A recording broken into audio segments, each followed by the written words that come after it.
Уважаемый Сергей Николаевич, на связи самая большая, но самая прекрасная планета Солнечной системы – Земля. Здравствуйте, дорогие дети, дорогие участники сегодняшней встречи. Перед нашей встречей пролетали нашу родную Россию, пытался высмотреть родной город, двигался от Казани в сторону Оренбурга взглядом, всеми своими оптическими средствами. Основной задачей каждой экспедиции является выполнение программы научно-прикладных исследований, экспериментов, как национальной, так и международной. На период нашей экспедиции мы уже отметили 55. Частично мы уже отработали программу за чуть более 1,5 месяца пребывания на орбите. Сейчас даже немножечко покажу. Вот видите, в углу растет космический огород.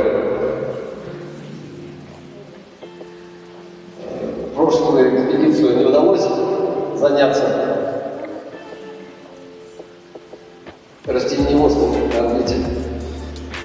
В этот раз мы решили это сделать.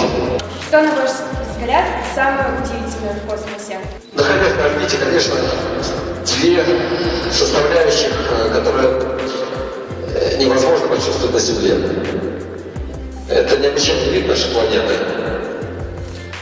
и возможность наблюдать за планетой практически круглосуточно. И второе, это, конечно, невесомость.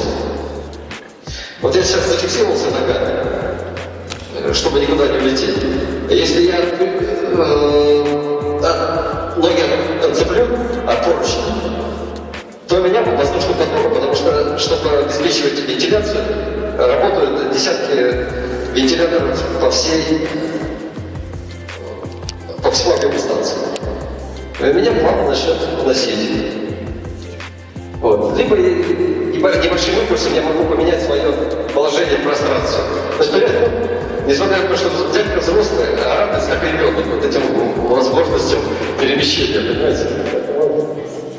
Вот, пожалуй, таких два очень интересных составляющих, которые на Земле почувствовать невозможно и которые невероятно